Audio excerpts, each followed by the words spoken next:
አርሰናል ከ20 ዓመታት በኋላ ወደ አውሮፓ ቻምፒየንስ ሊግ ፍጻሜ ያልፍ ይሆን? መድፈኞቹ አርሰናሎች ነገ ምሽት ትልቅ ታሪክ ለመስራትና ወደ አውሮፓ ቻምፒየንስ ሊግ ፍጻሜ ለማለፍ በሜዳቸውና በደጋፊያቸው ፊት አትሌቲኮ ማድሪድን ያስተናግዳሉ። የመጀመሪያው ዙር ጨዋታ በዋንዳ ሜትሮፖሊታኖ ስታዲየም ሲደረግ 1-1 የተለያዩት ሁለቱ ቡድኖች ነገ ደግሞ እላስጨራሽ ትግል ያለበትን የመልስ ጨዋታቸውን ያከናውናሉ። አትሌቲኮ ማድሪዶች ከትላንትና በስቲያ ቅዳሜ ቫሌንሲያን ባሸነፉበት ጨዋታ ላይ 11ዱንም ተጫዋቾች ተጠባባቂ ወንበር ላይ አስቀምጠው ማሳረፋቸው ለዚህ ጨዋታ ምን ያህል እንደተዘጋጁ ማሳያ ነው። በአንጻሩ ባለሜዳዎቹ አርሰናሎች ፉላምን ሲያሸንፉ አስፈሪ ማጥቃትን ያሳዩ ሲሆን የቡካዮ ሳካ፣ ቪክተር ዮኬሬስ እና ኤቤሪቺ ኤዜ ጥምረት ለአትሌቲኮዎች ፈተና ይሆናል ተብሎ ይጠበቃል። ነገ ምሽት የአርሰናል ደጋፊዎች ኤምሬትስን አስፈሪ ሜዳ አድርገው አትሌቲኮዎችን ይቀበሏቸዋል ተብሎ የሚጠበቅ ሲሆን ቲፎ አሰርተው ሜዳ ላይ እንደሚያሳዩም ተገልጿል። የነገ ምሽቱ ጨዋታ ምን ያስመለክተናል? አርሰናል እንደ መጀመሪያው ዙር ጨዋታ እየተከላከለ ይጫወት ይሆን ወይስ አስፈሪ ማጥቃቱን ያሳየናል? በሁሊያን አልቫሬዝ፣ አዴሞላ ሉክማንና አንቷን ግሪዝማን የሚመራው የአትሌቲኮ ማድሪድ የፊት መስመር የአርሰናልን ተከላካይ እንዴት መስበር ይችላል? የትኞቹስ የአርሰናል ተጫዋቾች ወደ ሜዳ ይመለሳሉ? እነዚህንና ሌሎች ጉዳዮችን እስከ ቪዲዮ መጨረሻ ድረስ ከእኛ ጋር አብራችሁ ከቆያችሁ የምንነግራችሁናል። ሰላም ጤና ይስጥልን። የተወደዳችሁና የተከበራችሁ ውድ የቻናላችን ተከታታዮች እንዴት ናችሁልን? እግዚአብሔር ይመስገን እኔ በጣም ደህና ነኝ። የምትገኙት አራዳ ሜዳ ኦፊሻል ዩቲዩብ ገጻችን ላይ ነው። የዩቲዩብ አናሊቲክሳችን እንደሚያሳየን ከሆነ 52.9% የሚሆኑ የቻናላችን ተከታታዮች ቪዲዮአችንን የሚመለከቱት ሰብስክራይብ ሳያደርጉ ነው። ፈጣሪ ፈቅዶ 30,000 ሰብስክራይበር ልንገባ የቀረን በጣም ጥቂት ነው። ስለዚህ ቻናላችንን ሰብስክራይብ ካላደረጋችሁ አሁኑኑ ሰብስክራይብ በማድረግና የደወል ምልክቷን በመጫን የቻናላችን ቤተሰቦች እንድትሆኑ የአክብሮት ግብዣችን ነው። እንዲሁም ደግሞ ዩቲዩብ ፕሮግራሙን ለበርካታ ተመልካቾች እንዲያደርሰው በሺዎች የሚቆጠሩ ሰዎች ፕሮግራሙን እንዲመለከቱትና ቫይራል እንዲወጣ የእናንተ በብዛት ላይክ ማድረግ እጅግ በጣም ይጠቅመናል። እናም ውድ ቤተሰቦቻችን ይሄ ፕሮግራም ቢያንስ በትንሹ 1000 ላይክ እንዲኖረው እንፈልጋለንና ለእናንተ የ3 ሰከንድ ስራ ነው። ቪዲዮውን ስትጀምሩ ላይክ እያደረጋችሁ እንድትጀምሩ በአክብሮት ጠይቃችኋለሁ። የአራዳ ሜዳ ኮሜንታተር ተስፋ ወርቅ ሉል ሰገድ አብሬያችሁ ቆይታ አደርጋለሁ። ፈጣሪ ፈቅዶ በዚህኛው ፕሮግራማችን ላይ ዳግም ከእናንተ ጋር ተገናኘን።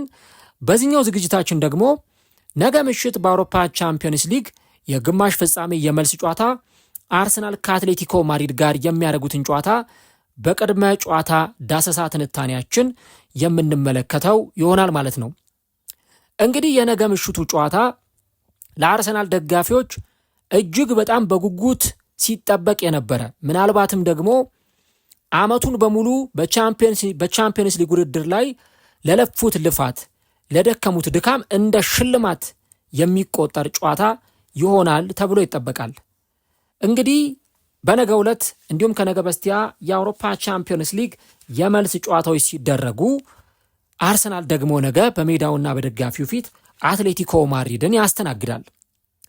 ሁለቱም ክለቦች የአውሮፓ ቻምፒየንስ ሊግ ዋንጫን አሸንፈው አለማወቃቸው ጨዋታው ለሁለቱም ትልቅ ጨዋታ እንዲሆንና ሁለቱም በተመሳሳይ ትኩረት ጨዋታውን እንዲያደርጉ የሚያስገድዳቸው ጨዋታ ይሆናል። በተለይ ደግሞ አርሰናል እስከ ዛሬ ድረስ የአውሮፓ ቻምፒየንስ ሊግ ዋንጫን አሸንፎ አያውቅም። በክለቡ የረጅም ዓመታት ታሪክ አርሰናል ለአውሮፓ ቻምፒየንስ ሊግ ዋንጫ ለማሸነፍ የተፎካከረባቸው ወቅቶች ነበሩ። አርሰናልን ከሌሎች ክለቦች በጣም በታሪክ ተፎካካሪ መሆኑን ስናነሳ አንድ ነገር ግን በአርሰናል የዋንጫ መደርደሪያ ካቢኔት ላይ ይጎርላል። እርሱም የአውሮፓ ቻምፒየንስ ሊግ ዋንጫ ነው። አይደለም እዚህ ሀገር ያሉ የሌላ ክለብ ደጋፊዎች ይቅርና ባህር ማዶ ያሉ የሌላ ክለብ ደጋፊዎች አርሰናልን የሚተቹበት አርሰናልን ለመንቆር ምክንያት የሚያገኙበት አንዱና ትልቁ መሳሪያ አርሰናል የአውሮፓ ቻምፒየንስ ሊግ ዋንጫን አላሸነፈም የሚለው ነገር ነው። ይሄም ነግራችሁ እዚህ ሀገር ባለው ኮንቴክስት ሳይሆን በትክክል እዛ አውሮፓ ላይ የሚታሰበውን እንግሊዝ ውስጥ የሚታሰበውን ሐሳብ ነው። ዘንድሮ አርሰናል በቪላ ፓርክ አትሌቲኮ ማድሪድን ገጥሞ አስቶን ቪላን ገጥሞ በአስቶን ቪላ 2-1 በተሸነፈበት ጨዋታ ላይ ጨዋታው ከመጀመሩ አስቀድሞ አስቶን ቪላዎች መልበሻ ክፍል ውስጥ ትልቁን የአውሮፓ ቻምፒየንስ ሊግ ዋንጫቸውን አስቀምጠው ለአርሰናል ተጫዋቾች ለማሳየትና የስነ ልቦና የበላይነት ለመውሰድ ሲሞክሩ ነበር። እኛ የአውሮፓ ቻምፒየንስ ሊግን አሸንፈን እናውቃለን፣ እናንተ ግን ቻምፒየንስ ሊግን አሸንፋችሁ አታውቁም፣ ስለዚህ እኛ እናንተን እንበልጣችኋለን የሚል ቀጥተኛ መልእክት ለአርሰናሎች ለማስተላለፍ ነበር ዋንጫቸውን መልበሻ በኮሪደር ላይ አስቀምጠው የአርሰናል ተጫዋቾች በጉልህ እንዲያዩት ያደረጉት። አስቶን ቪላ የአውሮፓ ቻምፒየንስ ሊግን አሸንፏል። ኖቲንግሃም ፎረስት የአውሮፓ ቻምፒየንስ ሊግን አሸንፏል። ቼልሲ ከአንዴም ሁለቴ ቻምፒየንስ ሊግን አሸንፏል። ማንቸስተር ዩናይትድ ደጋግሞ ቻምፒየንስ ሊግን አሸንፏል። ሊቨርፑልም ደጋግሞ የአውሮፓ ቻምፒየንስ ሊግ ዋንጫን አሸንፏል። ቶተንሃም እንኳን ከአርሰናል በታች ነው ያለ ተብሎ የሚጠቀሰው ቶተንሃም እንኳን አምና የዩሮፓ ሊግ ዋንጫን አሸንፏል። አርሰናል ግን የዩሮፓ ሊግ ዋንጫን አላሸነፈም። የኮንፈረንስ ሊግ ላይ ተሳትፎም አያውቅም፣ ዋንጫም የለውም። ቻምፒየንስ ሊግን ማሸንፎ አያውቅም። ስለዚህ አርሰናል ትልቁን የአውሮፓ ቻምፒየንስ ሊግ ዋንጫን የአውሮፓ መድረክ ላይ ንግስናን ለመድፋት ካሰበ ይሄኛው እጅግ በጣም የተሻለና ወርቃማ እድል ነው ማለት ነው። በአውሮፓ መድረክ የአርሰናል ትልቁ ውጤቱ ከተባለ ዩሮፓ ሊግ ፍጻሜ የደረሱበት እና ደግሞ ቻምፒየንስ ሊግም ፍጻሜ የደረሱበት ነው። በዓመተ ምሕረቱን ባለሳሳት በ2000 ዓመተ ምሕረት በፈረንጆቹ አቆጣጠር አርሰናል ፍጻሜ ደርሶ ነበረ ከጋላታሳራይ ጋር በዩሮፓ ሊግ እና በዛ ጨዋታ ላይ እንደምታስታውሱት አርሰናል በመለያ ምት ተሸንፎ ዋንጫውን ሳያገኝ የቀረበት ጨዋታ እንደነበር ይታወሳል። ከዚህ በተጨማሪ ደግሞ አርሰናል በኡናይ ኤምሬ ዘመን ስር በ2019 የዩሮፓ ሊግ የፍጻሜ ተፋላሚ ነበረ። ባኩ ላይ በተደረገው በዛ ጨዋታ ግን ቼልሲ 4-1 አርሰናልን አሸንፎ የዩሮፓ ሊግ ዋንጫን ከአርሰናል መውሰዱ የሚዘነጋ አልነበረም። ከዚህ በተጨማሪ በቅርብ ዓመታት አርሰናል ቻምፒየንስ ሊግ ውድድር ላይ ፍጻሜ የደረሰበትን ጨዋታ አናስታውስም። አርሰናል ለመጨረሻ ጊዜ በቻምፒየንስ ሊግ ፍጻሜ መድረክ ላይ የተገኘው በፈረንጆቹ አቆጣጠር 2006 ላይ ነበረ። ያ ማለት ከ20 ዓመታት በፊት አርሰናል ለቻምፒየንስ ሊግ ፍጻሜ የደረሰበት ነበር። በዛ ጨዋታ ላይ እንግዲህ አርሰናል በባርሰሎና 2-1 ተሸንፎ ዋንጫውን አጥቷል። የዛን ጨዋታ እንግዲህ ሶል ካምቤል በግንባር ገጭቶ ባስቆጠራት ጎል አማካኝነት አርሰናል 1-0 ጨዋታውን እየመራ ነበረ። ነገር ግን ከዛ በኋላ ደግሞ በተለይም ሳሙኤል ኤቶ እና ቤሌቲ ባስቆጠሯቸው 2 ጎሎች አማካኝነት እንግዲህ አርሰናል በባርሰሎና ተሸንፎ ዋንጫውን ሳያገኝ ቀርቷል ማለት ነው። የአርሰናል ትልልቅ ሌጀንዶች ጸጸታችሁ፣ ቁጭታችሁ ምንድነው ተብለው ሲጠየቁ ከአርሰናል ጋር የምንናፍቀውን ቻምፒየንስ ሊግን አለማሸነፋችን እንደ ጸጸት የሚታይ ነው ብለው ይናገራሉ። በተለይ ቴሪ ዳንኤል ኦንሪ ያንን ሲናገር ትሰሙታላችሁ። ቴሪ ኦንሪ ሁሉንም ዋንጫዎች ከአርሰናል ጋር አሸንፏል። ፕሪሚየር ሊግ አሸንፏል ደጋግሞ፣ ያውም ፕሪሚየር ሊግ ደጋግሞ ነው ያሸነፈው። ኤፍኤ ካፕን ደጋግሞ አሸንፏል። ኮሚኒቲ ሺልድን አሸንፏል። ያ ችግር የለበትም። ነገር ግን ትልቁ ጸጸቱና የተጫዋቹ ህመም ከአርሰናል ጋር ቻምፒየንስ ሊግን አለማሸነፉ ነው። በእርግጥ ወደ ሌላ ክለብ ሄዶ ወደ ባርሳ ሄዶ ቻምፒየንስ ሊግን አሸንፏል። ደግሞ ሌሎች በጣም ትልልቅ የምትሏቸው ተጫዋቾች ወደ ተለያዩ ትልቅ ክለቦች ሄደው ከአርሰናል ጋር ያላገኙትን ቻምፒየንስ ሊግ ከሌሎች ክለቦች ጋር አሳክተዋል። ለምሳሌ ኦሊቬ ዥሩ ከአርሰናል ጋር ያላገኘውን ቻምፒየንስ ሊግ ከቼልሲ ጋር አሳክቷል። ከአርሰናል ጋር ያላገኘውን ዩሮፓ ሊግ ቼልሲ ሄዶ አሳክቷል። ሴስክ ፋብሪያስ ከአርሰናል ጋር ያላሳካውን ቻምፒየንስ ሊግ ባርሰሎና ሄዶ አሸንፏል። ራሱ ቴሪ ኦንሪም ባርሰሎና ሄዶ ቻምፒየንስ ሊግን አሸንፏል። እና ቻምፒየንስ ሊግ የአርሰናሎች ደካማ ጎን ነው። ቻምፒየንስ ሊግን የተመለከተ የአርሰናልን የቻምፒየንስ ሊግ ታሪክ በተመለከተ አንድ የሰራውላችሁ ፕሮግራም ስላለ እሱን ወደ ኋላ መለስ ብላችሁ ማድመጥ ትችላላችሁ። ከ2 ዓመት በፊት የተሰራ ፕሮግራም ነበረ። የ1 ሰዓት ከምናምን ፕሮግራም ነውና ሙሉ የአርሰናልን የቻምፒየንስ ሊግ ታሪክ የዘገብኩበት ቪዲዮ ነውና ታግ ላይ ያስቀምጥላችኋለሁ። ወይ መጨረሻ ላይ ወይ መሀል ላይ አካባቢ ታገኙታላችሁ። ያን ቪዲዮ ጠቅ አድርጋችሁ ሙሉ ፕሮግራሙን ማድመጥ ትችላላችሁ። በተለይ ለአርሰናል ደጋፊዎች በጣም መስማት የሚፈልጉት ታሪክ ስለሆነ እሱን ወደ ኋላ መለስ ብላችሁ ማድመጥ ትችላላችሁ። አሁን ታሪኩ ላይ ዲፕ አንገባበትም። ዋናው ይህንን ነገር ያነሳውበት ትልቁ ምክንያት ምንድን ነው? አርሰናል ትልቅ ታሪክ ለመስራት ነው የነገውን ጨዋታ የሚያከናውነው። ይሄ ቻምፒየንስ ሊግ አላሸነፈም፣ አርሰናል የአውሮፓ መድረክ ላይ ውጤታማ አይደለም፣ በታሪክም በቀድሞ አሰልጣኞችም ያን ነገር አላሳካም የሚለውን የታሪክ ውድቀት አርሰናል ለማስተካከልና ስሙን ለማደስ ነው የነገውን ጨዋታ የሚያከናውነው። ትልልቅ ቡድኖች ሆነው አብዛኞቹ እንግዲህ ማለት አውሮፓ ላይ የምናያቸው ቡድኖች ቻምፒየንስ ሊግን አሸንፈዋል። ባየር ሚኒክ ቻምፒየንስ ሊግን አሸንፈዋል። አያክስ ቻምፒየንስ ሊግን አሸንፈዋል። ባርሴሎና፣ ሪያል ማድሪድ፣ ቼልሲ፣ ማንቸስተር ዩናይትድ፣ ሊቨርፑል በጣም ትልልቅ የምትሏቸው ቡድኖች ቻምፒየንስ ሊግን አሸንፈዋል። ባርሴሎና፣ ሪያል ማድሪድ ኢቭን ከነሱ በደረጃ ያንሳሉ የምትሏቸው ቡድኖች ቻምፒየንስ ሊግን አሸንፈው ያውቃሉ። እና አርሰናል ግን ቻምፒየንስ ሊግን አለማሸነፉ የደጋፊዎቹ ትልቅ ጸጸትና ቁጭት ነውና ያንን ታሪክ ለመቀልበስ ለአንዴና ለመጨረሻ ጊዜ ታሪኩን ለመቀልበስ ነው ያንን ጨዋታ የሚያከናውኑት። የሚገርመው እነ ፔዤ እንኳን ቻምፒየንስ ሊግን አላሸነፈም ነበር እስከ አምና ድረስ ትልቅ ቡድን ሆኖ። ማንቸስተር ሲቲ የዛሬ 2 ዓመት ቻምፒየንስ ሊግን እስከሚያሸንፍ ቻምፒየንስ ሊግን አላሸነፈም። እና ትልልቅ ቡድኖች አሁን ልክ አትሌቲኮ ማድሪድና አርሰናልን እንደምናነሳው ቻምፒየንስ ሊግን ያላሸነፉ ቡድኖች ብለን የምንጠቅሳቸው ቡድኖች ይኖራሉ። ባለሳሳት ዩቬንቱስ በእንደዚህ አይነት ነገርም በተለይ ቡፎን ራሱ ከዩቬንቱስ ጋር ቻምፒየንስ ሊግን አላሸነፈም ተብሎ ብዙ ነገር ይነሳ ነበረ። አሁን ወደዚህ ጨዋታ ስንመጣ ይህንን ታሪክ ለመቀልበስና አርሰናል እኔ የአውሮፓ መድረክ ሀያል ንጉስ መሆን ይችላለሁ የሚለውን ለማስመስከር የነገውን ጨዋታ ያከናውናል። የአውሮፓ መድረክ ላይ ቻምፒየንስ ሊግን በዚህ ዓመት አንድም ጨዋታ ያልተሸነፈ ቡድን ቢኖር አርሰናል ነው። አንድም ጨዋታ ያልተሸነፈ ቡድን 13 ጨዋታ አድርጓል። 10ሩን ጨዋታ አርሰናል አሸንፏል። ከዛ ከስፖርቲንግና ከባየር ሌቨርኩሰን ጋር አቻ ተለያይቷል። ባለፈውም ከአትሌቲኮ ማድሪድ ጋር አቻ ተለያይቷል። 3 አቻ 10 ድል አስመዝግቧል። አንድም ጨዋታ አርሰናል አልተሸነፈም። ስለዚህ አርሰናል ኢንቪዚብል ወይም አይበገሬ ቡድን ነው እስካሁን ድረስ ቻምፒየንስ ሊግ ላይ። ነገ ምሽት ታዲያ ይህንን ጨዋታ ያከናውናል። አርቴታ የቻምፒየንስ ሊግን ጨዋታ በተመለከተ አንድ አስተያየት ሰጥቶ ነበረ በባለፈውና ተከታታይ ዓመት እዚህ ለመድረስ በቻምፒየንስ ሊግ ውጤታማ ለመሆን ብዙ ደክመናል፣ ብዙ ለፍተናል ብሎ ሲናገር ነበር።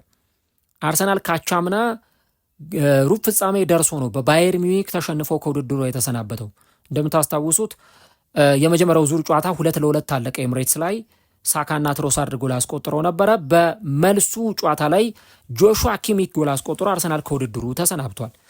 ቀጥሎ አምና አርሰናል ለቻምፒየንስ ሊግ ግማሽ ፍጻሜ ደርሶ በፒኤስጂ ነው ከውድድሩ የተሰናበተው። አርቴታ ፔይንፉል ሲል ነበር የገለጸው። በጣም አሳማሚ ሽንፈት ሲል ነበረ ያንን ጨዋታ የገለጸው። እንዴት ተጫዋቾቹን ከዛ በኋላ ሊያነሳሳ እንደሚችል ራሱ ከባድ ነበረ። እንግዲህ አርሰናል ያንን ተቋቁሞ እንደገና ዘንድሮም ባክ ቱ ባክ ቻምፒየንስ ሊግ ግማሽ ፍጻሜ የደረሰ ቡድን ሆኗል። ታዲያ አርሰናል ወደ ፍጻሜ ለመድረስና ዋንጫውን ለማንሳት ያንን ከማድረጉ በፊት የነገውን የ90 ወይም የ120 ደቂቃ ትልቁን የቤት ስራና ፈተና መወጣት አለበት። ከፊት ለፊቱ አትሌቲኮ ማድሪድ የተባለ በጣም ከባድ ቡድን ቆሟል። ያንን ቡድን አርሰናል ማለፍ ይጠበቅበታል። እንግዲህ አርሰናል ይህንን ጨዋታ ሲያከናውን አሁን ትልቁ ጥያቄ የሚሆነው ባለፈው የመጀመሪያው ዙር ጨዋታውን ባደረገበት መንገድ ይጫወታል ወይስ አርሰናል አሰላለፉን ቀይሮ ይመጣል የሚለው ነው። እንግዲህ ጨዋታው ለሁለቱም አስፈላጊዎች ነው። አትሌቲኮ ማድሪድም ቻምፒየንስ ሊግን አሸንፎ አያውቅም። ፋይናል እየደረሰ ሲሸነፍ፣ ግማሽ ፍጻሜ እየደረሰ ሲሸነፍ የምናውቀው ቡድን ነው። ለአትሌቲኮ ማድሪድም ጨዋታው ወሳኝ ነው። ጨዋታው ወሳኝ እንደሆነ ለአትሌቲኮ ማድሪድ የምታውቁት ቅዳሜ ዕለት ቫሌንሲያን ሲያሸንፉ የቡድኑ ዋና አሰልጣኝ ዲያጎ ሲሞኒ 11ዱንም ተጫዋቾች ቤንች አድርገው ነው የገቡት። 11ዱንም ከግብ ጠባቂ ጀምሮ እስከ አጥቂ ድረስ ሁሉንም ተጫዋቾች ቤንች አድርገው ነው ያስጀመሩት። በቃ ምንም ላሊጋ ላይ የሚያጡት ነገር የለም። ኦልሬዲ ዋንጫ እንደማይወስዱ ያውቃሉ። ያው የአውሮፓ መድረክን የሚያገኙበትን ውጤት ያስመዘግባሉ። ዋና የሚፈልጉት ነገር ቻምፒየንስ ሊግ ነው። ያንን ለማሳካት ደግሞ ምንም ነገር ሊያደርጉ ይችላሉ። አርሰናልም ደግሞ ቅድም በነገርኳችሁ አርሰናል ቻምፒየንስ ሊግን አሸንፎ ባለማወቁ ምክንያት ያንን ታሪክ መቀልበስ አርሰናል ይፈልጋል። ደግሞ ይሄን የመሰለ ስብስብ ይዞ ዋንጫ ካላሸነፈ መቼ ሊያሸንፍ ይችላል ቻምፒየንስ ሊግን? ስለዚህ ለዛ በጣም በጉጉት የሚጠብቁት ጨዋታ ነው። ኢቨን እንደውም እኔ አርሰናል በጣም ከባድ ፕሬዠር አለበት። ለምን? በደጋፊዎቹ ፊት ነው የሚጫወተው። ትልልቅ ሌጀንዶች ሜዳ መጥተው ጨዋታውን ሊያዩ ይችላሉ። ለምሳሌ ባለፈው ቴሪ ዳንኤል ኦንሪ ስታዲየም መጥቶ ጨዋታውን ሲያይ ነበር። እኔ ነገ አላውቅም፣ አርሰን ቬንገር ሜዳ ሁሉ ሊመጡ ይችላሉ። ባለፈው ዓመት አርሰናል ግማሽ ፍጻሜ ደርሶ በፔዤ በተሸነፈበት ጨዋታ አርሰን ቬንገር ስታዲየም ተገኝተው ነበር እና እንደ መጥፎ ገድ ነበር የታዩት። እሳቸው ባይገኙ ይሻል ነበረ ሲባል ነበረ። አርሰን ቬንገር ይህንንም ሽሽት ነው ብዙ ጊዜ ወደ ኤምሬትስ የማይመጡት እንጂ ኤምሬትስ መምጣት ሳይፈልጉ ቀርተው አይደለም፣ ወይ የአርሰናልን ጨዋታ ማየት ሳይናፍቃቸው ቀርቶ አይደለም። በጣም ይፈልጋሉ። ግን ይሄ በቃ እንደ መጥፎ አይነት ሁኔታ ላለመታየት ሲሉ ብዙ ጊዜ ከኤምሬትስ መራቅን ይመርጣሉ። እንደውም ወደ ኤምሬትስ የመጡት በጣም ዘግይተው በስንት ዓመት በ4 ዓመት በምናምን ከአርሰናል ከተለያዩ ከ3 ከ4 ዓመት በኋላ ነው ወደ ኤምሬትስ ራሱ የመጡትና ባለፈው ዓመት አርሰን ቬንገር በመምጣታቸው ብዙ ስድብ ሲወርድባቸው ነበረ። ያው እኔ ስድቡ ተገቢ ነው ብዬ አላስብም። ምክንያቱም ምንም ከእሳቸው ጋር አያገናኘውም። እሳቸው የመጡት የቡድኑን ስኬት ለማየት ነው። አርሰናል ፋይናል ደርሶ ለማየት ከደጋፊዎች ጋር አብሮ ደስታቸውን ለማክበር። ምክንያቱም ይህን አርሰናል እዚህ እንዲመጣ ትልቁን ስራ የሰሩት አርሰን ቬንገር ናቸው። አርሰናል የሚባለው ቡድን ዓለም ላይ በርካታ ደጋፊዎች ሚሊየንስ ደጋፊ እንዲኖር ያደረጉት አርሰን ቬንገር ናቸው እና አርሰን ቬንገር ዘፋዘር ኦፍ አርሰናል የአርሰናል አባት ሁሉ ሊባሉ ይችላሉ። እንደውም አንድ የሚባል አባባል አለ። አርሰን ቬንገር ኤምሬትስን ገነቡ፣ አርቴታ ደግሞ ኤምሬትስን በመብራቶች አስጌጠው የሚል አንድ አባባል አለ እና ትልቁ እዚህ ያደረሱት አርሰናል አሁን ውጤታማ ሆኖ በስኳድ እንደዚህ ትልልቅ ተጫዋቾችን ይዞ ቻምፒየንስ ሊግ ፍጻሜ ሲደርስ ማየት ይፈልጋሉ አርሰን ቬንገር እና እኔ መምጣታቸው ስህተት ነበር ብዬ አላስብም። እንደ ማንኛውም ሰር አሌክስ ፈርጉሰን እኮ በየጨዋታው ይመጣሉ፣ ኦልትራፎርድም ይመጣሉ፣ ከሜዳ ውጭም ይሄዳሉ። የዩናይትድን ጨዋታ ሲሸነፍ ያዝናሉ፣ ፊታቸው በቃ በጣም ይተክዛል። ልክ ደግሞ ጨዋታውን ሲያሸንፉ ደስ ይላቸዋል። ልክ እንደዛ ሁሉ አርሰን ቬንገርም ኤምሬትስ ቢመጡ እንደው በየሳምንቱ ኢቭን በወር አንዴ በ3 ወር አንዴ ቢመጡ እንኳን እኔ የሚያንስባቸው ነው እንጂ የሚበዛባቸው ነው ብዬ አላስብም እና የነገው ጨዋታ ላይ ሊመጡ ይችላሉ የሚለውን ሀሳብ ለማንሳት ያክል ነው። ኢቭን አርሰናል የመጨረሻ ጨዋታውን ሲያደርግ ወይ 37ኛ ጨዋታውን ሲያደርግ ሄደው ሁሉ ኤምሬትስ ያንን ጨዋታ ሊያዩ ይችላሉ። ለምን? አርሰናል የፕሪሚየር ሊግ ዋንጫን ሊያነሳ የሚችልበት ጨዋታ ስለሚሆን ማለት ነው እና በነገው ጨዋታ ላይም ሊገኙ ይችላሉ። ትልልቅ ሌጀንዶችን መምጣታቸው አይቀርም። ስለዚህ ያ ሁሉ ጫና ተጠረቃቅሞ ስለሚኖር የነገው ጨዋታ በጣም ትልቅ ጨዋታ ይሆናል ለሁለቱም፣ ለአርሰናልም ለአትሌቲኮ ማድሪድም በጣም ትልቅ ጨዋታ ነው። ከዚህ በተጨማሪ የሁለቱ አሰልጣኞች አቀራረብ በጣም በጣም በጣም ይጠበቃል። እንግዲህ አሁን አርሰናል ምንድን ነው የሚያሳየው? ባለፈው አርሰናል እየተከላከለ ሲጫወት፣ አትሌቲኮ ማድሪድ ደግሞ እያጠቃ ሲጫወት ነበር። አሁንስ እንደዛው ነው የሚቀጥለው ወይስ አርሰናል በምን አይነት መንገድ ይጫወታል የሚለውን እናያለን። እኔ አርሰናል ልክ እንደ ባየር ሌቨርኩሰኑ ጨዋታ በጣም አደገኛ ማጥቃቱን እዚህ ጨዋታ ላይ ያሳያል ብዬ አስባለሁ። አርሰናል ክሊኒካል ነው። በነገራችሁ ላይ ቻምፒየንስ ሊግ ላይ አመጣጡን ስታዩት ውድድሩ እንደሚፈልገው ነው እየተጫወተ ያለው። 16ቱ ጥሎ ማለፍ ከባየር ሌቨርኩሰን ጋር ሲጫወት አርሰናል ወደ ባይ አሬና ወደ ጀርመን ሲሄድ 1-1 ነው ጨዋታ ያለቀው። እዛ ጨዋታ ላይ አርሰናል ባለቀ ሰዓት 89ኛው ደቂቃ ላይ ነው ሃቨርትዝ የፍጹም ቅጣት ምት ጎል አስቆጥሮ አቻ ያወጣው እንጂ ሊሸነፍ ሁሉ ነበር። አይ አርሰናል በቃ ሊከብደው ነው ሲባል ኤምሬትስ ላይ በቃ ባየር ሌቨርኩሰንን በስነ ስርዓት አጥቅቶ አሸንፎ ነው 2-0 ያንን ጨዋታ አሸንፎ ወደ ቀጣዩ ዙር ያለፈው። ስፖርቲንግንም ሲገጥም የመጀመሪያው ዙር ጨዋታ ለአርሰናል እንደው ጥሩ የሚባል አልነበረም። በተለይ በጣም አርሰናል ሲጠቃ ነበረ። 1 ጎል አስቆጠረ ሃቨርትዝ፣ ጨዋታው በዛው አለቀ። ኤምሬትስ ላይ ሲመጣ አርሰናል ክሊኒካል ነበረ።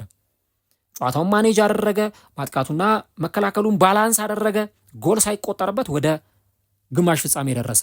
አሁን የባለፈው ጨዋታ ላይ አርሰናል ሲከላከል አይተነዋል ማለት ነገ ከአትሌቲኮ ማድሪድ ጋር እየተከላከለ ይጫወታል ማለት አይደለም። አርሰናል በስነ ስርዓት ነገ እያጠቃ ነው የሚጫወተው። ልክ ከፉላም ጋር እንዳደረገው ሁሉ ከመጀመሪያው የጨዋታ ደቂቃ አንስቶ አርሰናል እያጠቃ ኳስ ይዞ በደንብ ጨዋታውን ዶሚኔት አድርጎ ነው ለመጫወት ወደ ሜዳ የሚገባው። ምክንያቱም ነገ ኖ ሰከንድ ቻንስ። አርሰናል ነገ ቢሸነፍ አይ ቀጣይ አስተካክላለሁ ወይ የዛሬ ሳምንት አስተካክላለሁ የሚለው ነገር የለውም። 2 ዋንጫ ተስፋ ነው ያለው፣ ቻምፒየንስ ሊግ እና ፕሪሚየር ሊግ። ይሄን ጨዋታ አሸንፎ ፋይናል መድረስ አርሰናል ይፈልጋል። ቡዳፔስት ላይ አርሰናል የዋንጫው ተፋላሚ መሆን ይፈልጋል። ለዚህ አርሰናል በነገው ጨዋታ ላይ እያጠቃ መጫወቱ አይቀርም፣ የግድ ነው። አትሌቲኮ ይከላከላል ወይስ ያጠቃል ስንል አትሌቲኮ አሁን ባላንስ የሚያደርገው ደግሞ አሁን አትሌቲኮ ነው። ባለፈው አሁን አትሌቲኮ በጣም ሲያጠቃ ነበረ። ቶሎ ሲያጠቃ ነበረ። ቶሎ ኳስ ወደ ፋይናል ሰርድ ይገባ ነበረ። እነ አልቫሬዝ እነ ሉክማን እነ ግሪዝማን ሲያጠቁ ነበረ። አሁን ልክ እንደዚህ አይነት አጫወት ላይጫወቱ ይችላሉ። ለምን? ሪስክ አለዋ። አርሰናልን እንደዚህ ያጠቃኸው ስትጫወት ያውም ኤምሬትስ ስታዲየም ላይ ያውም የመልስ ጨዋታ ያውም የሞሽረት ትግል በሚደረግበት ጨዋታ ላይ ከኋላ ክፍት ከሆነ ሃይላይን ከተጫወት ከአርሰናል ማይሆን አይነት ቅጣት ነው የሚቀጣ። ስለዚህ ነገ እነሱ ልክ እንደ ባለፈው ሳይሆን በተራቸው አርሰናል ሲያጠቃ እነሱ እየተከላከሉ በመልሶ ማጥቃት ወይም በካውንተር አታክ በፋስት ብሬክ ይጫወታሉ የሚል ግምት አለኝ። ይሄ የኔ ግምት ነው። የእናንተን ግምት አላውቅም። ኮሜንት ላይ ልጽፉልን ትችላላችሁ። ግን እንደኔ እይታ ነገ አትሌቲኮ በተለይ መከላከሏን ጠበቅ አድርጎ ወይ በካውንተር አታክ ወይ በሴት ፒስ ወይ በሆነ መንገድ ብቻ በሆነ አማራጭ ተጠቅመው የነገውን ጨዋታ አሸንፈው መውጣት ነው የሚፈልጉት። ባለፈው የቫሌንሲያን ጨዋታ ቅዳሜ ዕለት ሲያሸንፉ አንዳንድ እንቅስቃሴዎችን እያየው ነበር እና በጣም የሚዘገንኑ ኳሶችን ነው ሹት ሲመቱ የነበሩት የአትሌቲኮ ተጫዋቾች። በተለይ ናሁል ሞሊና የሚመታቸው ሹቶች በጣም ከባድ ናቸው እና እኔ ለዚህ ጨዋታ እንደ አላርም ወይም ደግሞ እንደ ማንቂያ ደውል አርቴታ ማየት አለበት። በጣም ከባባድ ኳሶችን ነው ከርቀት ሲሞክሩ የነበሩት እና ይሄ ራያን የሚፈትኑ አይነት ኳሶችን የአርሰናል ተከላካዮችን የሚፈትኑ በጣም አደገኛ ከርቀት የሚሞከሩ ኳሶችን ሲሞክሩ ልንመለከት እንችላለን። እና ደግሞ የአትሌቲኮ መከላከል እንደምታውቁት ነው በጣም ጠንካራ ተጫዋቾች ያሉበት ስብስብ ነው እና የነገውም ጨዋታ ላይ በተለይ የአርሰናልን የማጥቃት አምቢሽን የማጥቃት ፍላጎት አትሌቲኮች በካውንተር መጫወታቸውን እና አልቫሬዝ እነ ሉክማን በጣም ይሮጣሉ በመስመሮች በኩል በተለይ ኳስ ካገኙ አደገኛ ሩጫዎችን የሚያደርጉ ተጫዋቾች ናቸውና እንዲህ አይነት የማጥቃት አጫወትን በአትሌቲኮ ማድሪድ በኩል ልናይ እንችላለን። አትሌቲኮ ማድሪድ በመከላከሉ ረገድ በጣም አደገኛ ቡድን ነው። ኤልቹሎ እንደውም የሚታወቁት በቃ ይሄ ዝግ የሆነ እግር ኳስ ወይም በጣም ተከላክሎ የሚጫወት ቡድንን ይሰራሉ ተብለው እና እሳቸው የነገው ጨዋታ ላይ መከላከል አርሰናል ሊያጠቃቸው እንደሚመጣ ስለሚያውቁ የተከላከሉ መጫወት፣ አርሰናል ደግሞ በካውንተር አታክ ሊያጠቃ ይችላል። አሁን የነገው ትልቁ ጥያቄ የሚሆነው እኔም ለራሴ ለመገመት የምቸገረው ጨዋታውን ለማሸነፍ ጨዋታው ጎል ይፈልጋል። ምክንያቱም የመጀመሪያውን ዙር 1-1 ነው የጨረሱት። እንደ በፊቱ እንኳን ቢሆን ከሜዳ ውጪ ባስቆጠረ በሚለው ህግ እንኳን ቢሆን አርሰናል ነገ ተከላክሎ ይጫወታል እንላለን። ምክንያቱም ከሜዳ ውጪ አንድ ጎል አስቆጥሮ መጥቷል፣ አድቫንቴጅ አለው እንላለን። አሁን የነገው ጨዋታ ኢቭን 1-1 ተብሎ አይደለም፣ በቃ 0-0 ተብሎ ነው የሚጀምረው። የ1-1 ያለቀው ጨዋታ ኦልሬዲ ምንም ትርጉም አልባ ጨዋታ ነው። በድምር ውጤቱ ከመደመር እና ውጤቱን አግሪጌት ከማድረግ የዘለለ ድምር ውጤት ከማድረግ የዘለለ ምንም ፋይዳ የለውም። ስለዚህ አሁን የነገው ጨዋታ 0-0 ከሆነ ማን ነው ጎል የሚያስቆጥረው ነው? አርሰናል ነው ጎል የሚያስቆጥረው ወይስ አትሌቲኮ ማድሪድ ነው ጎል የሚያስቆጥረው? የትኛው ቡድን ጎሎችን አስቆጥሮ ጨዋታውን ያሸንፋል የሚለው ነው የነገው በጣም ትልቁ ጥያቄ የሚሆነው። እንግዲህ ለነገው ማጥቃት በተለይም አርሰናል አርቴታ በነገው ጨዋታ ላይ አንዳንድ ዘዴዎችን ዘይዶ ሊመጣ ይችላል። እነዚህ ነገሮች እነግራችኋለሁ፣ 1 2 3 ብዬ በዝርዝር እነግራችኋለሁ። በነገው ጨዋታ ላይ ምን አይነት የማጥቃት አፕሮቾችን ይዞ ወደ ሜዳ ሊገባ እንደሚችል። አንደኛው የነገ የአርሰናል ማጥቃት ልክ ባለፈው ፉልሃም ላይ እንዳየነው ዳይሬክት ፉትቦል ሲጫወት ልናየው እንችላለን። ከግብ ጠባቂው ይጀመራል። ከዛ በኋላ ተጫዋቾቹ ከመሃል ሜዳ ኳሱን ይዘው በመሄድ ተሻጋሪ ኳሶችን በመስጠት ኳሶችን ለማቀበል ጥረት ያደርጋሉ። ለምሳሌ ቡካዮ ሳካ ባለፈው ጨዋታ ላይ በጣም ድንቅ ፐርፎርማንሱን አሳይቶ ነበር። በተለይ ሁለቱ ጎሎች ሲቆጠሩ የመጀመሪያው ጎል ሲቆጠር ለዩኬሬስ አሲስት ያደረገለት እሱ ነው።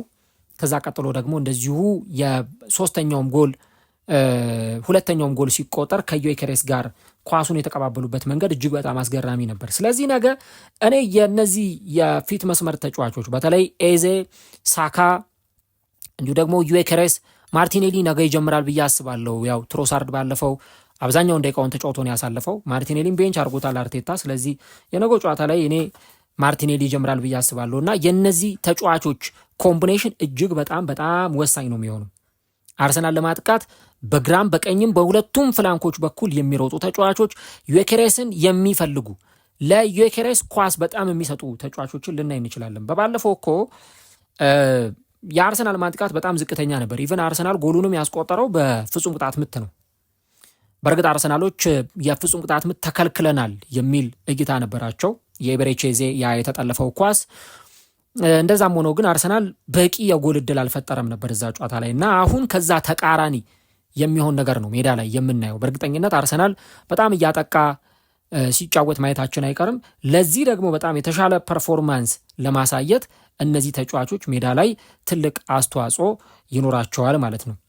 የባለፈውን የአትሌቲኮ ማድሪድ ጨዋታን ስንመለከት በአርሰናል በኩል ያው ራሱ አርቴታ የመረጠው የጨዋታ ስታይል ወይም ደግሞ የጨዋታ ዘይቤ መሆኑ እንዳለ ቢሆንም ነገር ግን እዛ ጨዋታ ላይ ማድዌኬ ነበረ በቋሚነት የጀመረው። ማድዌኬ የሆኑ ነገሮችን ለመፍጠር ሲሞክር ነበረ። ግን ስፔሻሊ ነገ ደግሞ ሳካ በቋሚነት ሲጀምር ምን እናያለን ነው እዚህ ቦታ ላይ ከሳካ እግር የሚነሱ ኳሶች፣ ሙከራዎች፣ አሲስቶች በደንብ ይኖራሉ እና እኔ ነገ ሳካ በተለይም ለአትሌቲኮ ማድሪድ ተከላካዮች ፈተና የሚሆን ይመስለኛል። ከዮኬሬስ ጋር በደንብ ከተግባቡ ያን ነገር ማድረግ ይችላሉ። አንድ ይሄን እንመለከታለን።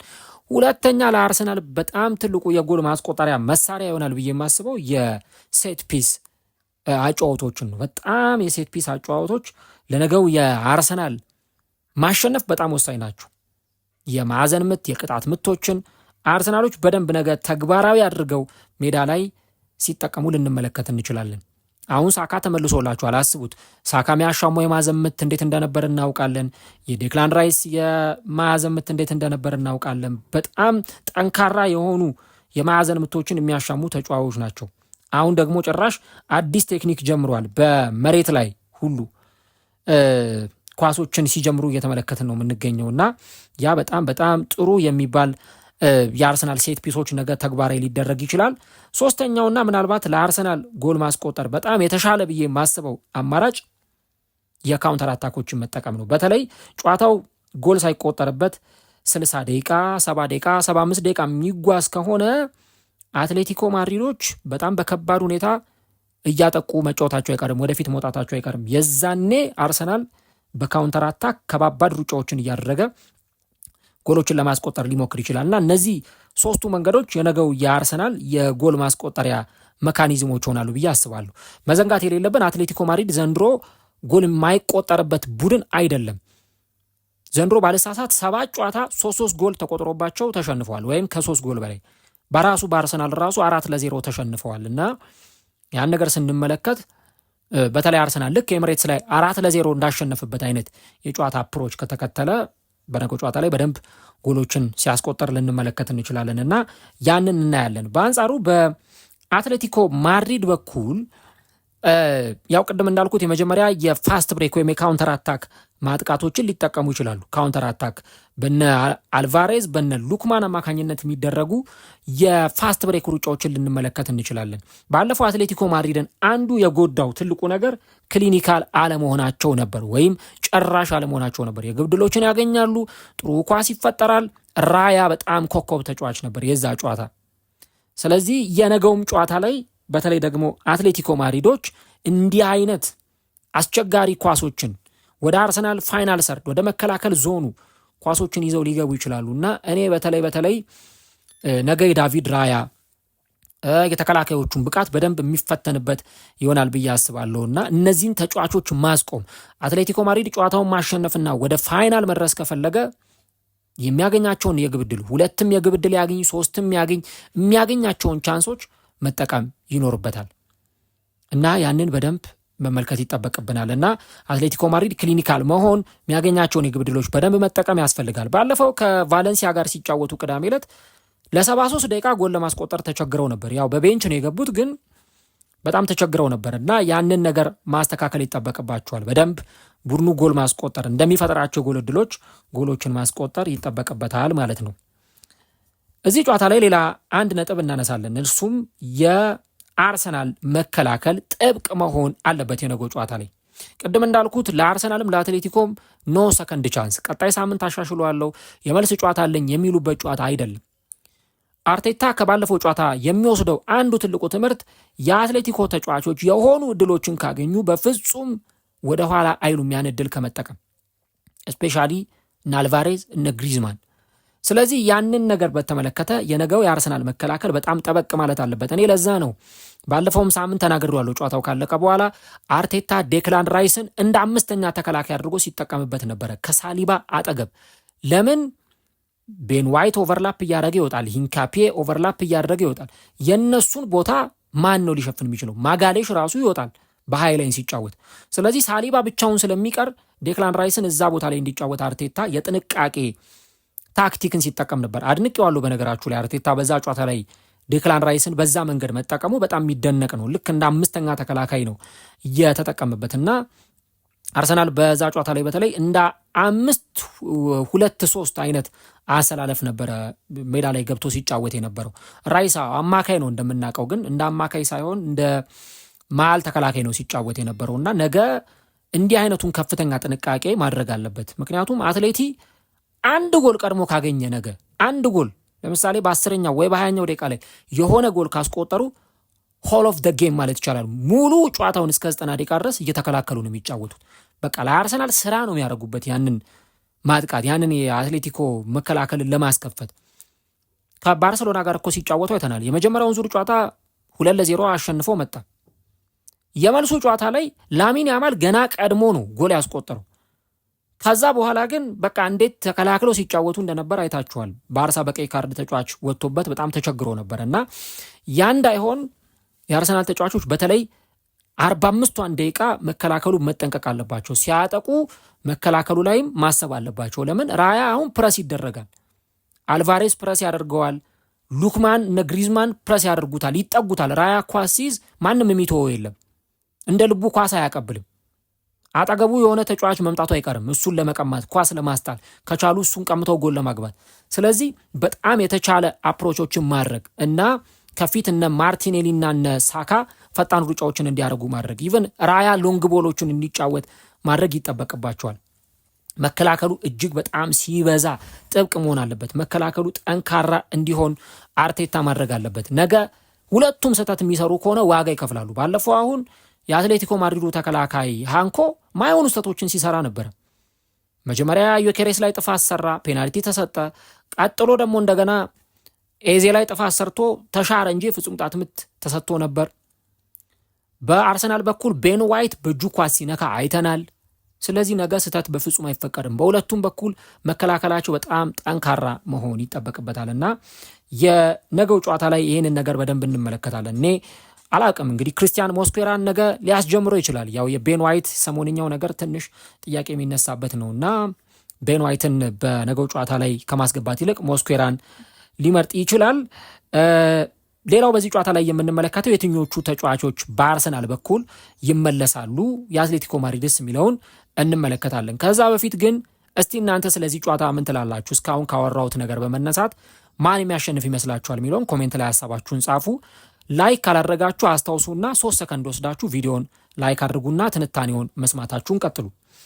እንግዲህ በነገው ጨዋታ ላይ በተለይ ደግሞ ሄሜኔዝ እና ባሪዮስ በአትሌቲኮ ማድሪድ በኩል በጉዳት ምክንያት ጨዋታው የሚያልፋቸው ተጫዋቾች ናቸው። ግን ይህንን ፕሮግራም እስከ ምቀርጽበት ጊዜ ድረስ ሌሎቹ ተጫዋቾች ጥሩ ሁኔታ ላይ ነው ያሉት ተብሏል። ስለዚህ ለአትሌቲኮ ማድሪድ ጥሩ ዜና ነው።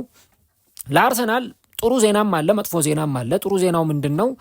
ካይ ሃቨርትዝ እና ኦደጋርድ በዚህ ጨዋታ ላይ ይመለሳሉ ተብሎ ይጠበቃል። ሃቨርትዝ እንግዲህ በባለፉት ጥቂት ጨዋታዎች ላይ አልነበረም እና የአርሰናል ደጋፊዎች በጣም ተከፍተው ነበር። በተለይ ከኒውካስል ጋር በተደረገው ጨዋታ ላይ ነበር ጉዳት አጋጥሞት 34ኛው ደቂቃ ላይ ተቀይሮ የወጣውና ያ ተጫዋች እንግዲህ በነገው ጨዋታ ላይ ይደርሳል ተብሎ ይጠበቃል። ይሄ ከሆነ ለአርሰናል በጣም ትልቅ ዜና ነው። በተለይ ካይ ሃቨርትዝ ወደ ሜዳ መመለሱ የአርሰናልን ማጥቃት የበለጠ ጠንካራ እንዲሆን አጥቂው ዮኬሬስ ጀርባ እየተጫወተ ኢቨን በዮኬሬስን ቦታ ሲጫወት ልንመለከተው እንችላለን። እኔ በግሌ ነገ ዮኬሬስ ነው በቋሚነት መጀመር አለበት ብዬ የማስበው። ለምን ይሄ ከሰሞኑ እያሳየ ያለው ፐርፎርማንስ፣ ባለፈው በተለይ ከሳካ ጋር የነበራቸው ጥምረት መደገም አለበት። ስለዚህ ሃቨርትዝን ከቤንች ሊያስነሳው ይችላል። 2 ጨዋታዎች ላይ እንግዲህ አልነበረም። ባለፈው ከፉልሃም ጋር ከአትሌቲኮ ማድሪድም ጋር አልነበረም። የካይ ሃቨርትዝ መመለስ በጣም ወሳኝ መሆኑን የነገው ጨዋታ ላይ ከገባ ታዩታላችሁ። የግብ ዕድሎችን የሚፈጥር ስፔሶችን የሚያስከፍት የተዘጉ ስፔሶችን የሚያስከፍት ተጫዋች ነው። ሌላው ማርቲን ኦዴጋርድ ነው። ማርቲን ኦዴጋርድም በነገው ጨዋታ ላይ ይመለሳል ተብሎ ይጠበቃል።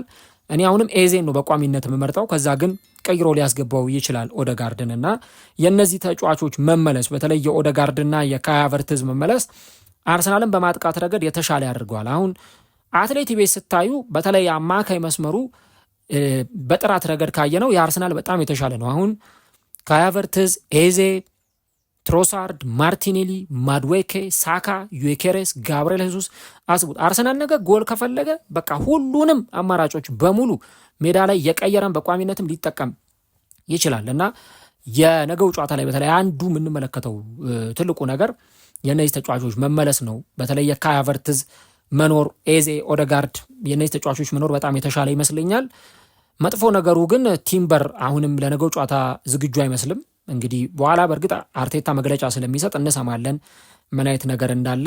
እንደዛም ሆኖ ግን በተለይ ደግሞ የቲምበር አለመኖር የአርሰናልን የቀኝ መስመር መከላከል በተወሰነ መንገድ ክፍተት እንዲኖረው ያደርጋል።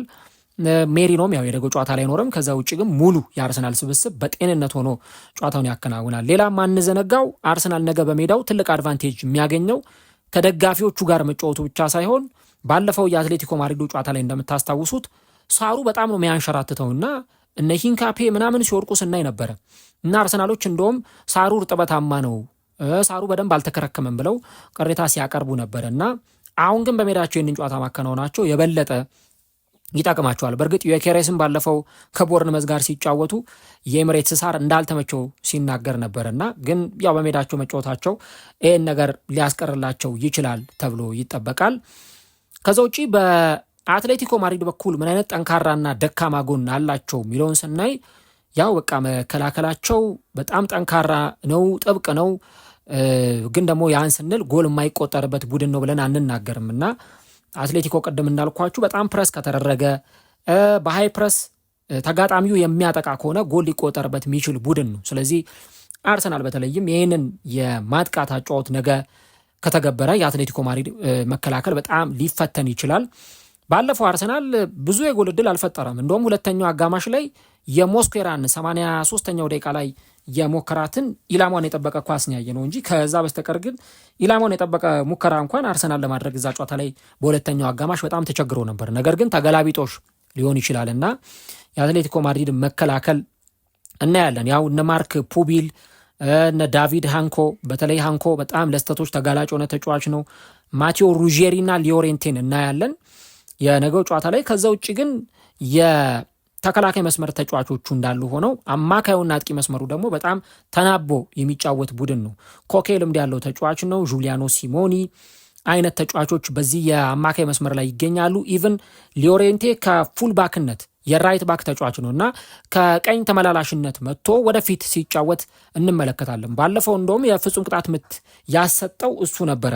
ቤን ዋይት ኳሱን በእጁ ሲነካ እሱ ነበረ ኳሷን የሞከራትና ቤን ዋይት በእጁ የነካውና የእነዚህን ተጫዋቾች ጉዳይ እናያለን። ግሪዝማን፣ አልቫሬዝ፣ ሉክማን ቅድም እንዳልኳችሁ በጣም አደገኛ የፊት መስመር ተጫዋቾች ናቸውና የእነዚህ ተጫዋቾች አደገኝነት የነገውም ጨዋታ ለአርሰናል መከላከል በጣም ትልቅ የቤት ስራ የሚሆኑ ናቸው እና ደግሞ ባለፈው ለምን አልገባም ብዬ ዲያጎ ሲሞኒን ላይ ቅሬታ ያቀረብኩበት ተጫዋች ሶሮልድም በጣም ግዙፍ ልክ እንደ ዩኬሬስ እንደ ሃላንድ አይነት ግዙፍ ተጫዋች ነው እና በነገው ጨዋታ ላይም ወይ በቋሚነት ወይ ከተጣዋቂ ወንበር ላይ ተነስቶ ሲሰለፍ ልናየው እንችላለን። ይሄ ተጫዋች በጣም ወሳኝ ተጫዋች ነው። በተለይ ከተጠቀሙበት ያንን ነገር ልንመለከት እንችላለን እና እንግዲህ የአትሌቲኮ ማድሪድ ደካማ ጎናቸውም ጠንካራ ጎናቸውም ይህንን ይመስላል። የነገው ጨዋታ አሰላለፍ ምን ሊመስል ይችላል የሚለውን ስናይ በአርሰናል በኩል ዳቪድ ራያ ቋሚ ሆኖ ይጀምራል ተብሎ ይጠበቃል። ከዛ ውጪ የግራ ተመላላሽ ላይ ባለፈው የፉላሙ ጨዋታ ላይ ካላፊዮሪ ነበር የጀመረው። ድንቅ ነበረ ካላፊዮሪ፣ ግን ሂንካፔ ነው በዚህ ጨዋታ ላይ የሚጀምረው ተብሎ የሚጠበቀው። የቀይ መስመር ላይ ያው ቤን ዋይት ወይ ሞስኬራን አርቴታ ሊጠቀም ይችላል። ማጋሌሽ እና ሳሊባ ደግሞ የማል ተከላካይ ቦታ ላይ እናገኛቸዋለን። ዴክላን ራይስ እንዲሁ ደግሞ ባለፈው ረፍት የነበረው ተቀይሮ የገባው ዙቢሜንዲ እና ቤሪቼዜ መሀል ሜዳ ላይ ይኖራሉ ተብሎ ይጠበቃል። ከፊት ማርቲኔሊ በግራ በቀኝ በኩል ደግሞ ቡካዮ ሳካ የፊት መስመሩ ቪክተር ዮኬሬስ ይመራዋል ተብሎ ይጠበቃል። 4-2-3-1 ወይም 4-3-3 አሰላለፍን ይዞ ይገባል ተብሎ ነው የሚጠበቀው። በአትሌቲኮ ማድሪድ በኩል እንግዲህ ባለፈው በ4-4-2 ፎርሜሽን ነበረ የተጫወቱት። ቅድም እንደነገርኳቸው 11ዱንም ቤንች አድርገው ጀምረዋል። ያን ኦብላክ የቡድኑ ግብ ጠባቂ ይሆናል ተብሎ ይጠበቃል። ሊዮሬንቴ በቀኝ እንዲሁ ደግሞ ማቴዎ ሩጄሪ በግራ በኩል ይሰለፋል። በተለይ ሩጄሪ ነገ ከሳካ ጋር የሚኖረው የአንድ ለአንድ ባትል በጣም ከፍተኛ ይሆናል እና ሳካ ይህንን ተጫዋች እንዴት አድርጎ በደንብ እሱን እያለፈ ኳሶችን ሊጠቀም ይችላል የሚለው የሚጠበቅ ነው። ሊዮሬንቴም መከላከሉ ላይ ጥሩ ቢሆንም ግን ኦቨርላፕ ሲያደርግ ትቷቸው የሚወጡ ስፔሶች አሉና ማርቲኔሊ እነዚህን ስፔሶች የሚጠቀምባቸው ከሆነ በጣም አደገኛ ሊሆን ይችላል። ማርክ ፑቢል እና ዳቪድ ሃንኮ ደግሞ የማል ተከላካዩ ሊመሩ ይችላሉ። ግን ሃንኮ አጠራጣሪ ነው። እንደባለፈው ዋጋ ላይ ያስከፍለን ይችላል ወይም ደግሞ ሌላ የተሻለ ተጫዋች ብተካ ጥሩ ነው ብሎ ካሰቡ አትሌቲኮች ዲያጎ ሲሞኒ ክሌሞ ሌንግሌን በነገው ጨዋታ ላይ በቋሚነት ሊያስጀምር ይችላል ማለት ነው። ከዛ ውጪ በ6 ቁጥር ቦታ ላይ ኮኬና ጆኒ ካርዶሶን በ2 የ6 ቁጥር ቦታ ላይ ልንመለከታቸው እንችላለን። ከዛ ውጪ ጁሊያኖ ሲሞኒ በቀኝ በኩል እንዲሁ ደግሞ ሉክማን በግራ በኩል የምናያቸው ተጫዋቾች ይሆናሉ። በጣም ፈጣንና አደገኛ ተጫዋቾች ናቸው። የፊት መስመሩ ያው አጠያያቂ አይደለም። አንቷን ግሪዝማን እና እንዲሁ ደግሞ ሁሊያን አልቫሬዝ በቋሚነት ይጀምራሉ ተብሎ ይጠበቃል። እንዳልኩት የማስቆጠሪያ መንገዳቸው ብዙ ነው። በካውንተር አታክ ሊያጠቁ ይችላሉ። ሴት ፒስ ወይም ደግሞ ባለፈው አልቫሬዝ ራሱ የቅጣት ምት ኳስ ሲሞክር አይተናል። ባርሰሎና ላይ እንደዚህ አይነት ጎል ሲያስቆጥር ስናይ ነበር እና ጨዋታውን በተለይ ደግሞ በዚህ መንገድ ሊመሩት ይችላሉ ተብሎ ይጠበቃል። እንግዲህ ለማንኛውም ይህ ጨዋታ ነገ ምሽት 4 ሰዓት ላይ የሚደረግ ጨዋታ ነው የሚሆነው በኤምሬትስ ስታዲየም አርሰናሎች ጨዋታውን ያከናውናሉ። አትሌቲኮ ማድሪድ እንግዲህ ጨዋታውን የሚያሸንፍ ከሆነ ሩቅ ባይሆንም ነገር ግን ከዓመታት በኋላ ወደ ቻምፒየንስ ሊግ ፍጻሜ ቡድኑን የሚያደርሰው ይሆናል ማለት ነው። በአንጻሩ ግን አርሰናል ይህን ጨዋታ የሚያሸንፍ ከሆነ ከ20 ዓመታት በኋላ ወደ ቻምፒየንስ ሊግ ፍጻሜ የሚያደርሰው ብቻ ሳይሆን ከዚህ በተጨማሪ አርሰናል ለትልቅ ታሪክ የሚፋለምበት በታሪኩ ለመጀመሪያ ጊዜ የቻምፒየንስ ሊግ ዋንጫን እንዲያሸንፍ እድል የሚሰጠው ሊሆን ይችላል ተብሎ ይጠበቃል። ለማንኛውም ስለዚህ ጨዋታ ምን ትላላችሁ? ማን ያሸንፋል? አርሰናል ከ20 ዓመት በኋላ ወደ ፍጻሜው በማለፍ ታሪክ ይሰራል ወይስ አትሌቲኮ ማድሪድ ያሸንፋል? ኮሜንት ላይ ሀሳቦቻችሁን ልታጋሩን ትችላላችሁ። ቪዲዮን ላይክ ማድረግ፣ ቻናሉን ሰብስክራይብ ማድረጋችሁን አትርሱ። ለኛ ድጋፋችሁን የምትሰጡትም በዚህ መንገድ ነው። ስለዚህ ሁላችሁም ላይክ፣ ሰብስክራይብ እያደረጋችሁ ቻናላችን እንድትከታተሉ እንጋብዛለን። ፈጣሪ ቢፈቅድ ደግሞ ነገ በላይቭ ፕሮግራሞች በእነዚህ ጨዋታዎች ዙሪያ በሰፊው እንገናኛለን። ነገ ምሽት እንግዲህ ለአርሰናሎች እጅግ በጣም በጉጉት የሚጠበቅ የአትሌቲኮ ማድሪድ ደጋፊዎችም በትልቅ ጉጉት የሚጠብቁ ጨዋታ ምሽት 4 ሰዓት ላይ ይደረጋል። ኤምሬትስ ስታዲየም ነገ በደጋፊዎች ህብረ ዜማና በከባድ ጩኸት እንግዲህ አትሌቲኮ ማድሪዶችን ይቀበላል። አርሰናል ከአትሌቲኮ ማድሪድ የትኛው ቡድን ያልፋል? ነገ ምሽት እንግዲህ ለዚህ ምላሹን የሚሰጠን ይሆናል ማለት ነው።